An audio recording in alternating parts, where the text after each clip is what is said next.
Conformément à l'article 13 des statuts de la FIFA, la Fédération congolaise de football perd tous ses droits de membre de la Fédération internationale de football association suite à la suspension qui lui a été infligée par l'instance fêtière du football mondial. À cet effet, les équipes représentatives de la FECOFOOT et ses clubs affiliés ne seront plus autorisés à participer aux compétitions internationales durant cette période. En tout cas, tous les Congolais étaient déçus de cette nouvelle qui est donc très triste.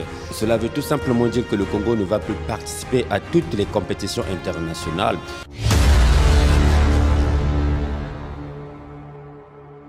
Le football est bien plus qu'un sport en République du Congo. C'est une passion, un rêve et une source d'espoir pour des milliers de jeunes talents. Mais aujourd'hui, cette passion est menacée. La FIFA a suspendu la Fédération congolaise de football à compter du 6 février 2025. Cette décision, bien qu'alarmante, n'est pas une fin en soi.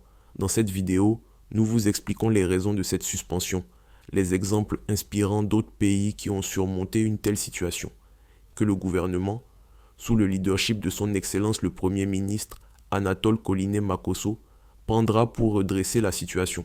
Restez jusqu'à la fin pour découvrir comment ensemble nous pouvons sauver le football congolais.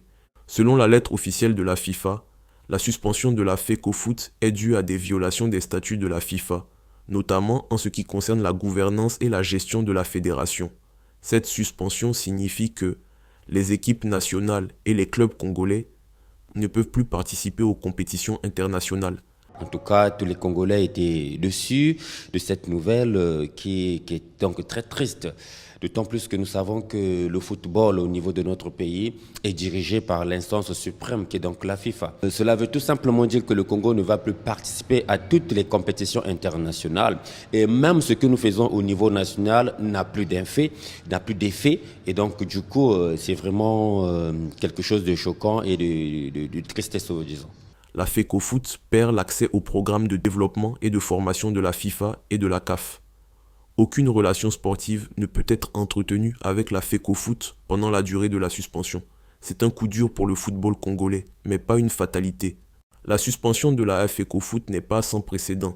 Plusieurs pays ont connu des situations similaires et ont réussi à renverser la décision de la FIFA. Voici quelques exemples inspirants. 1.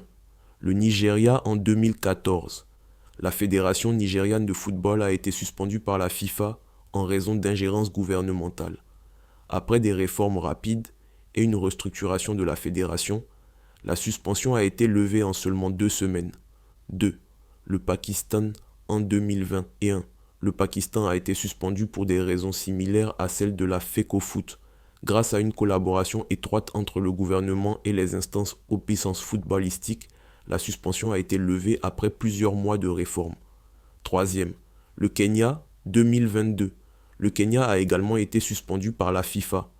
Après des changements majeurs dans la gestion de la fédération, le pays a retrouvé ses droits en moins d'1 an. Ces exemples montrent qu'avec une action rapide et déterminée, il est possible de renverser une suspension de la FIFA. Le gouvernement de la République du Congo, sous la direction de son Excellence le Premier ministre Anatole Koliné Makosso, est pleinement engagé à résoudre cette crise. Voici les mesures qui seront prises. 1. Dialogue avec la FIFA. Le gouvernement engagera un dialogue constructif avec la FIFA pour comprendre les raisons précises de la suspension et proposer des solutions concrètes. 2. Réforme structurelle.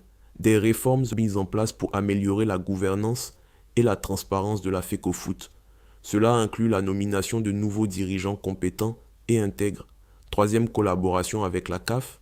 Le gouvernement travaillera en étroite collaboration avec la Confédération africaine de football pour accélérer le processus de réintégration.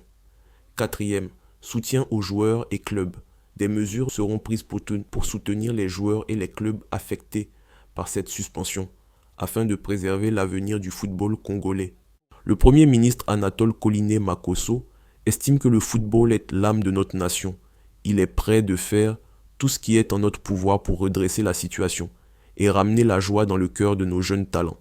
Cette suspension est un défi, mais c'est aussi une opportunité de reconstruire le football congolais sur des bases solides et durables, ensemble, avec le soutien de tous les Congolais. Nous surmonterons cette épreuve. Le football congolais a un avenir brillant, et cette suspension n'est qu'un obstacle temporaire.